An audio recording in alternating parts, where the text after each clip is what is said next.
What's going on, guys? It's Nick here, back with another fantasy football video. Today, got another top 5 list for you. Top 5 things to remember going into the 2017 season. It's actually a list of 6. I thought of 6 things, so you guys get an extra one for free. A little bit of tips, a little bit of things to remember, but in no particular order, because these are things to remember. Let's hop into it. With number 1, don't go on cruise control.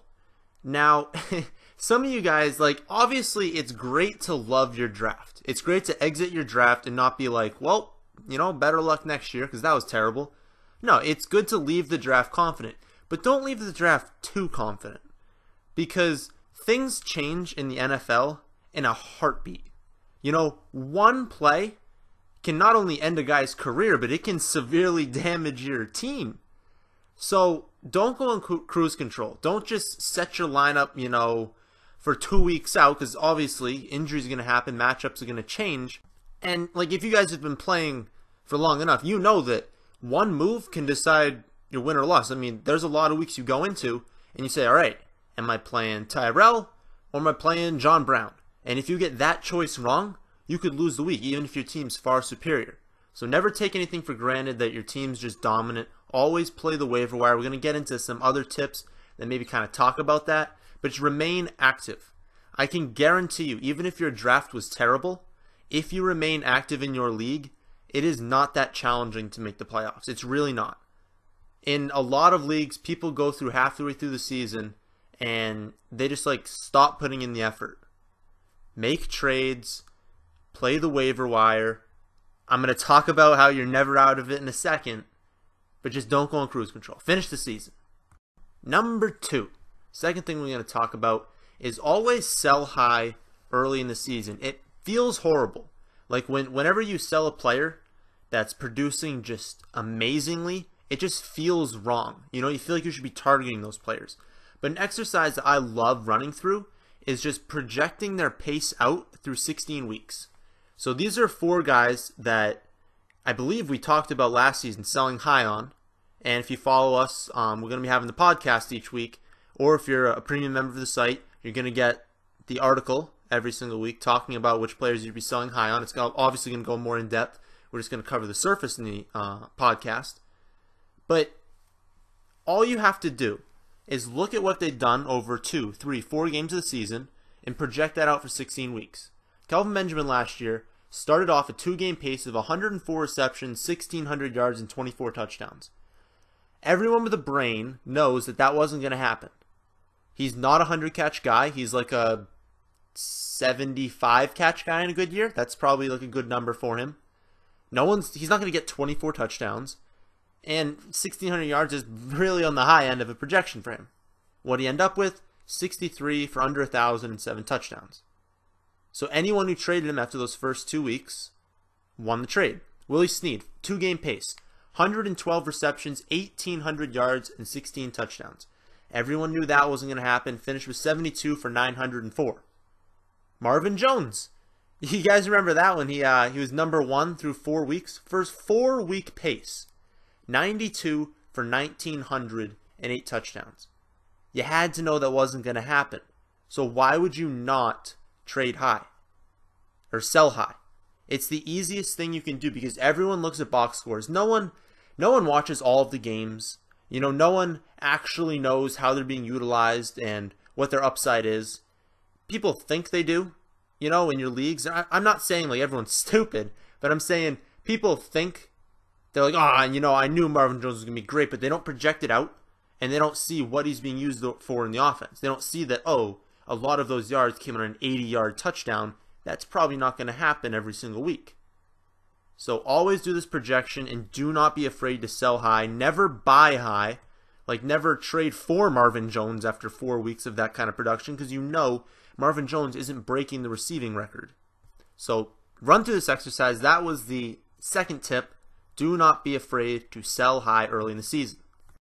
Number 3, and I guess this is the bonus one that I just kind of threw in when I was making this video, is that don't overreact to 1/2 or 1 week or 2 or 3 weeks of production or non-production. Every single person who liked Kelvin Benjamin last year, who I told do not draft Kelvin Benjamin last year, at halftime of week 1, wrote a million comments about how it was a fantastic pick and they're going to win this league because of this pick. And how I'm an idiot for not telling you guys to draft him. It's halftime of the first Thursday game. You guys need to wrap your head around this is a 16-week season. I then said, sell high on him because he's not going to do this for the full year. And for those of you who did, great job. He definitely got the better end of that deal. But I just don't want you guys thinking like this comment was, and it's we shall see after week 1. No, we will not see anything after week 1 except for what happened in week 1. Even in week 2, in week 3, we don't know. We didn't know Jordan Howard was going to be a thing until week 5. So if you said, oh, well, Jordan Howard's a terrible pick in week 3, you were wrong. You don't know early in the season. You cannot overreact to the first 60 minutes of football. Don't overreact. Because I know a lot of you guys, literally in the second drive, are going to be freaking out. You're going to be like, why didn't I draft this guy? He got a touchdown. Okay, it's 1 touchdown. He needs to do that 9 more times. Okay, like, just don't overreact early in the season. You've got to relax. You've just got to learn that it's a long season, and all you got to do is make playoffs. Next thing to remember, and this is more or less a thing to remember than a just general tip, I guess. Always be the person getting the better player in a trade. So my favorite trades are 2-for-1s, where you're putting together maybe like 2 middle-ranked guys or a pretty good person and then kind of like a bench guy for a stud. Always be the person getting the stud. Never be the person getting the 2 average players. Because although it might feel like you're getting a value, you know, you're getting 2 guys that you can kind of plug and play, maybe one of them breaks out, it is always better to have a stud on your team because it's one player. And what you also have to remember is that you're also getting a waiver wire claim. You're also getting to add any player that you want off of free agency. You can go for high risk. You can go for just a normal, like maybe Cole Beasley or someone like that is on free agency. You just want some points for. But you also have to remember that point of the trade. You're getting another free player. But you don't want to have to start, a wide receiver 2 and a flex that are both okay. You'd rather start another stud on your team. So it's always better if you could swing a 3-for-1. I mean, people don't typically go for that. That's why I always recommend 2-for-1 and always being the guy getting the 1. But if you can actually swing some sort of 3-for-1 trade with like 2 mediocre players and a scrub for just like an Antonio Brown, a David Johnson, I mean, maybe those guys are out of your reach because people don't typically trade them. But maybe Michael Thomas had a few bad weeks. Maybe AJ Green has struggled. Maybe Mike Evans has had some bad weeks. Guys like that, if you can get like a 3-for-1 for them with just some mediocre players, always go for that. So always be the person getting the better player in a 2-for-1 trade. 2 more to go with. Next one. Always target struggling teams in trades. It sounds mean, obviously. A team's struggling. You don't want to kick them while they're down. Well, listen, this is fantasy football, and their life doesn't depend on this. So if a team's just doing garbage, analyze their team. See, if you're in like a more close league, it's like people you actually know, people you're familiar with, people who actually look at what you wrote in the trades. Look at their team and say, okay, what do they 100% need? What is the reason they've lost? Because everyone looks at their team after the week and like, man, if I had a tight end, man, if my running backs weren't so bad. Look at how they've lost and think what you would have told yourself if you'd lost those weeks. Write that in the comments. I'm going to be like, dude, you're getting 3 points from your wide receiver every week. You didn't take one until the 9th round. That was a mistake. But you know what I have? I have Willie Snead. And Willie Snead has caught a touchdown in 3 consecutive weeks because you're selling high on Willie Snead. I just used Willie Snead for like a random example, but we're going to go with it. Yo, Willie Snead, he's got 3 consecutive touchdowns. Look at this guy. He's consistent. He's going to get you points where you need it the most. But you know who you don't need right now? Is that bench running back Mark Ingram.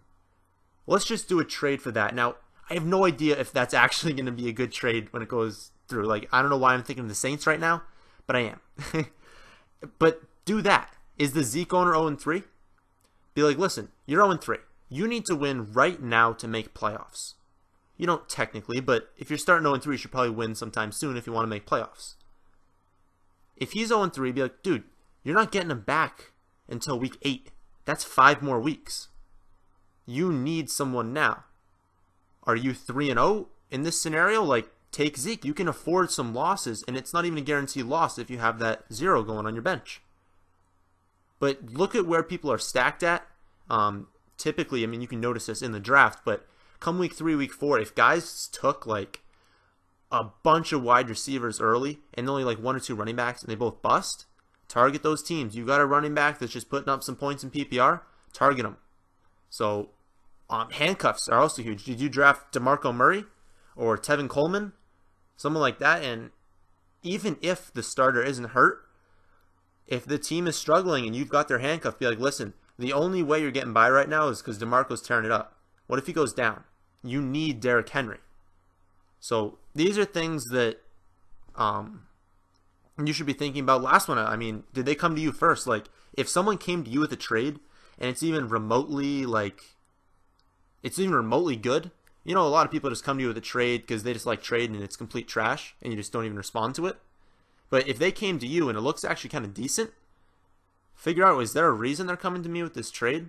You know, are they really struggling? Are they really in need of this position? And leverage that. If they really need the position and you don't really need to trade with them, you have all of the power. So take the power and make the best trade possible to improve your team as much as possible. Final tip for you guys is hope.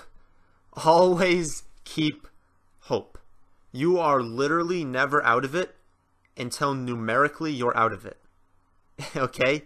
Until you've got 8 or 9 losses and you look at the schedule and you say, even if I win out, there's a 0% chance I make it because of record, then you're out of it. But until that happens, you're not out of it. I started 1-4 in my 12-team money league, League 2. It wasn't this past season, it was the year before. Started 1-4, finished 7-6, squeaked into the playoffs. But what did I do? I played free agency. I looked for guys who had good playoff schedules. I looked for guys who were hot, and I took some chances. And I hit. I hit on free agency huge, and my team was then dominating. It was a standard scoring league. I was putting up over 130 every game in the playoffs. Standard scoring league. That is not an easy thing to do because my team was dominant. But it was horrible early in the season. And you guys got to remember, statistically speaking, 50% of your roster at the end of the year is likely going to be free agents. Whether you think you had a great draft or not, you think you took safe players, you think, well, I'm keeping my quarterback and my tight end and my studs, obviously, 50% of your team is going to be free agents or people you traded for, something like that. 50% is not going to be what you drafted, and it could even go higher. So remember, if you start 1-4, do you have guys coming back from injuries? Do you have players? Because typically speaking, teams I like to draft underperform to start the season. I hate to break it to you guys because I know a lot of you are drafting the players that I tell you to draft. Typically, I'm not going to lie, I lose week 1. Almost every single year I lose week 1 because I like to draft the guys who are going to be good late. I don't care that Joe Mixon, for example, isn't the clear-cut bell cow and probably won't return 3rd round value in week 1 because I know that come week 5 he will be. The talent will win out.